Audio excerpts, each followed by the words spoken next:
You know it's gonna take a lot more than appendicitis to stop me from making content. Okay, I don't care if I have to shoot the videos from the hospital bed itself. The show must continue for you guys. It's your boy Ed from Source Tech. Welcome to Setup Wars episode 276. Sadly, this is the last episode of Setup Wars here at the office as I am moving to my new home in 3 days. So I'm gonna say goodbye to the office and I'll be filming from home starting next week. So take one good look at the background, ladies and gentlemen. Between the two ferns setup is no longer gonna happen. But yeah, now with that out of the way, it's time to sit back and relax, because you know what time it is.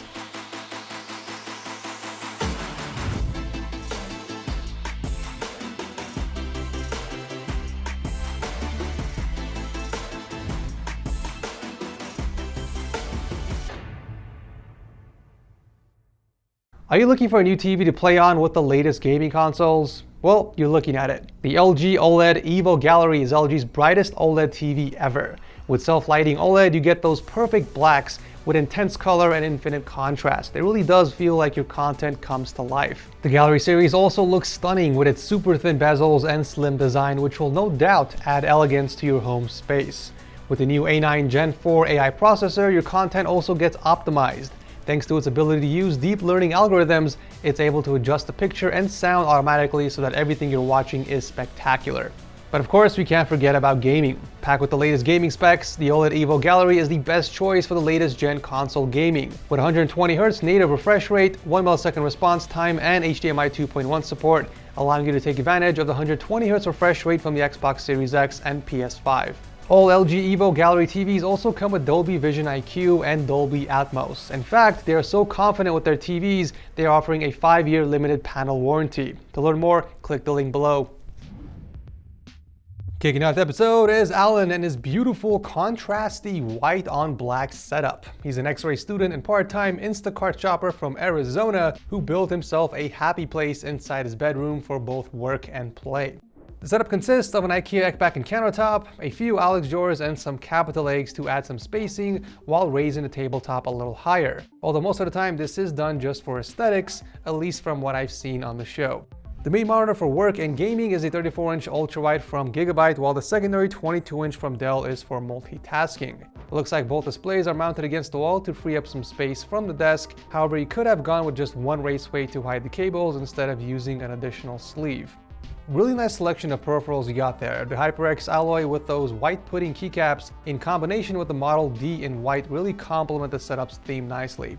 I also love how he created a phone stand out of origami. It's a clever way of adding some functionality to this setup. He doesn't use any speakers, but he does own a pair of Razer Krakens that he keeps off the side of the desk. Now, most people typically put their CPU or GPU boxes on display since those tend to have some nice designs, and plus it's a good way to flex on them haters. But I've never seen anyone display a motherboard box before, so I'm curious why you have yours on the side of the PC. I mean, are you trying to hide something back there? If not, I would probably just throw it in one of the drawers underneath the desk or get rid of it altogether, to be honest. The cable management, however, is okay. He definitely took the more difficult approach by attaching each cable under the desk using cable clips, where a few of these mesh racks would have done the job a lot easier. I think people tend to overthink when it comes to cable management. As long as the cables aren't visible while you're standing in front of your setup, then you're fine. You don't have to meticulously manage every single wire under your desk to a point where it's invisible at eye level. What I do love is that he maintained the white and black contrast all throughout the setup, starting from the wall shelves up top and finishing up with the sweet custom PC inside the H510 Elite case. We got the Ryzen 7 3700X and the EVGA RTX 2060 Super. However, he is looking to upgrade to a 3080 FTW3 whenever he can find one available. But nonetheless, a very nice build and gaming setup. Thank you, Alan, for starting off the show. Next up is Charles and his mostly productive setup. He's an architect from the Philippines, and he built a setup primarily for 3D modeling and rendering with a little bit of gaming on the side. You have a beautiful TIE Fighter monitor layout with a 34-inch ultrawide in the middle being sandwiched by two 24 inches in vertical mode. If you ask me any day of the week what is the best triple monitor layout using an ultrawide as the main, it would be this. There is no other format that is both practical and aesthetically good looking. Not to mention space saving. TIE Fighter layout is goated. The monitors are all mounted against the wall because the desk was custom made by him and attached to the wall, so there's no way to actually route through the cables behind the desk. So instead, he had to route the cables through the wall, which honestly looks a lot cleaner. He also built a desk with tons of drawers for storage and pre-cut holes to pass through the cables from his keyboard and the rest of the gear, since he's not able to route the cables behind the desk. We got wall-mounted speakers to maximize the space on the desk while improving audio quality, but when he games, he swaps over to the Sennheisers. I kind of like the map of the world wallpaper that he used. It's different and adds a unique look to the setup. And these are the types of things that make a setup stand out from the crowd. I also think it complements the brick wall on the other side very nicely. Tucked away in the corner is the custom PC powering it all, but wait till you hear the specs of this thing. We got the Ryzen 9 5900X and the Asus Strix RTX 3090 vertically mounted. Say it with me, damn, sweet baby Jesus, that thing is a beast of a system. So that PC is powering the main setup, but he also has a secondary entertainment setup that's powered by an HTPC, which, if I'm being honest, probably has better specs than most of our gaming PCs at home. We got a 7700K and a GTX 1080 Ti inside the DLH12 ITX case, which kind of looks like the H1 from NZXT. This was definitely one of the cooler setups I've seen from the Philippines. Thank you, Charles, for sharing this with us. Alright, it is now time for the setup spotlight of the episode, and the lucky chosen one is Atlas from the United States. He's a full-time waiter that likes to spend his free time gaming and watching content, and at first glance, you might think the setup actually looks pretty good, right? I mean, there's nothing major that sticks out to a point where it's considered a bad setup. And well, you're right, there isn't.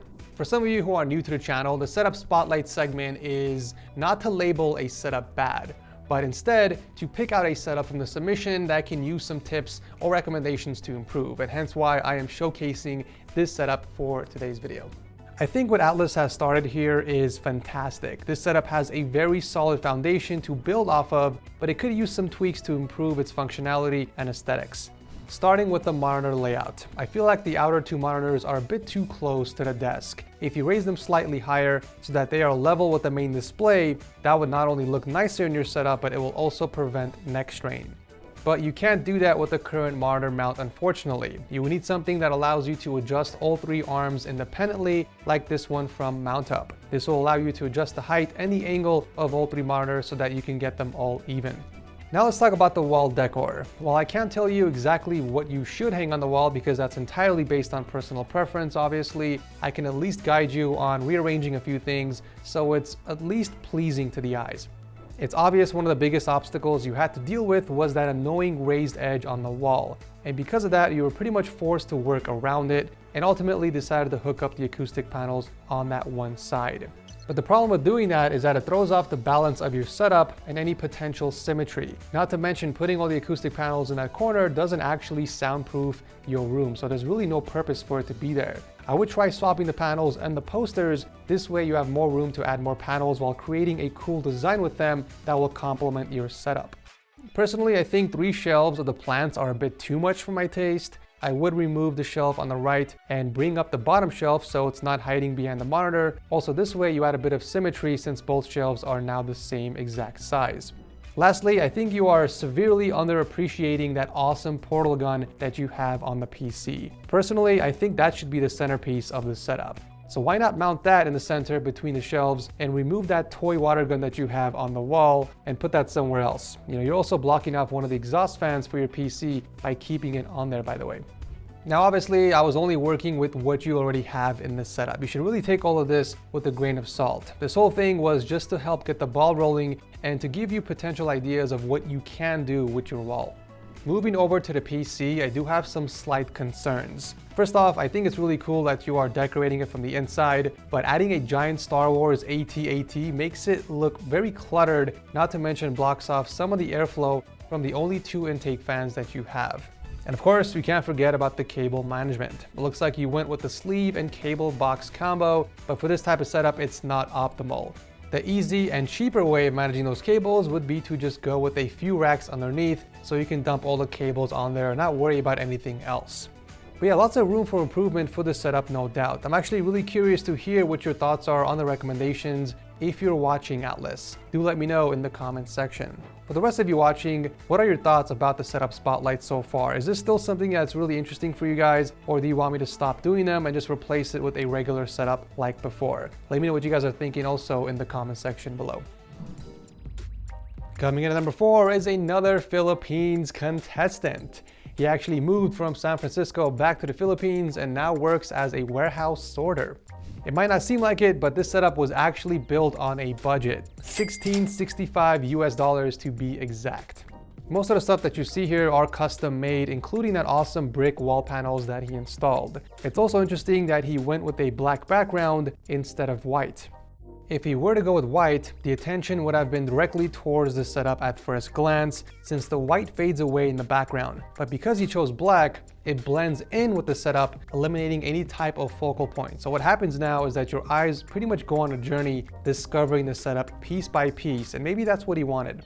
But we do have a bit of white on the adjacent wall for that extra contrast, drawing your attention to the custom wall art that he made himself. So the setup itself is built on a custom desk with built-in LED strips, and then we have this awesome custom headboard that he used to mount the monitor against. But it's also a great way to hide the cables behind it from the 3 custom RGB shelves, which is pretty damn cool. We can see more custom work with the peripherals as well. Looks like he skinned both the keyboard and the mouse in black and white vinyl to stay consistent with the theme. Moving on to audio, we got a set of speakers for the primary source of audio and the Edifier W800s for some privacy and gaming. My guy even painted his boom arm in white for that consistency. You gotta love the dedication here.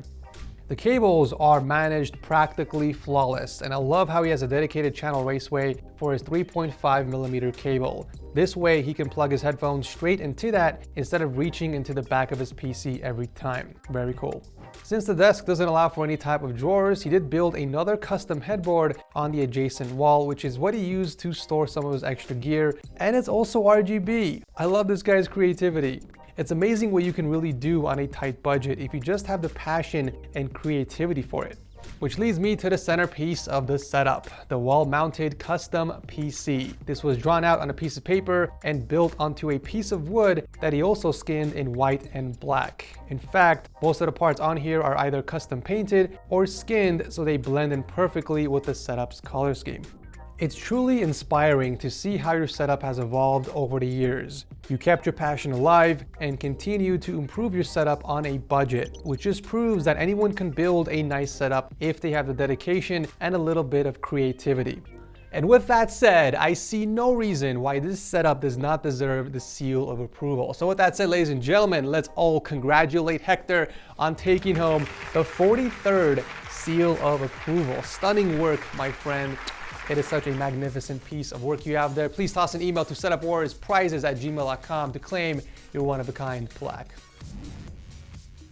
Wrapping up the episode is a sweet flight simulator setup by Julian. We don't really see much of these on the show. So Julian is a sales manager for a mining company from Canada, and it took him a total of 6 months to design and build a setup with the help of his girlfriend. Aside from flight simulation, he also uses the setup for listening to music and photo and video editing. The setup is built on a desk that he custom painted and skinned in white since he wanted to stick to a white themed setup. The main display is a 34-inch ultrawide from MSI, while the secondary 24-inch up top is for multitasking, but I also like how he has a tablet as a third display. He uses that for flight charts and airport diagrams while he's playing Flight Simulator. Speaking of which, looks like this guy has the complete setup for flight simulation. We got the Logitech X52 flight control system and the flight switch panel, which tells you he's not messing around.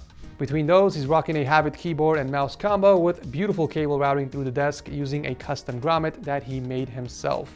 In fact, I want to show you guys the rest of the cable management because it's done so well. Take a look at this, okay? All the cables in the back are channeled together using a few zip ties and cable clips. Then they run down the desk and into the backboard where he installed a giant power strip. This is a really smart move by Julian as it gives him way more flexibility in plugging his devices since each outlet is spread across the width of the desk. This eliminates the potential issue of cables being too short. For audio, he's got a Habit gaming headset that he stores underneath the desk and 2 massive bookshelf speakers mounted against the wall with a few more shelves up top for some decoration.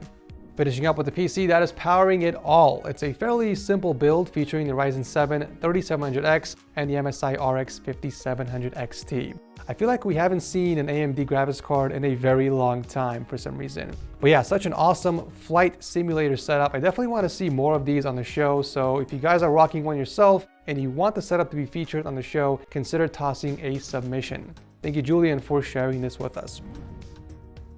As a reminder, you guys can always pick up a cheap Windows CD key for less than $15. Just click on my link below and use the code TS20 for an extra 20% off. Once you get your CD key, just visit the activation settings in Windows and change your product key. It's that simple.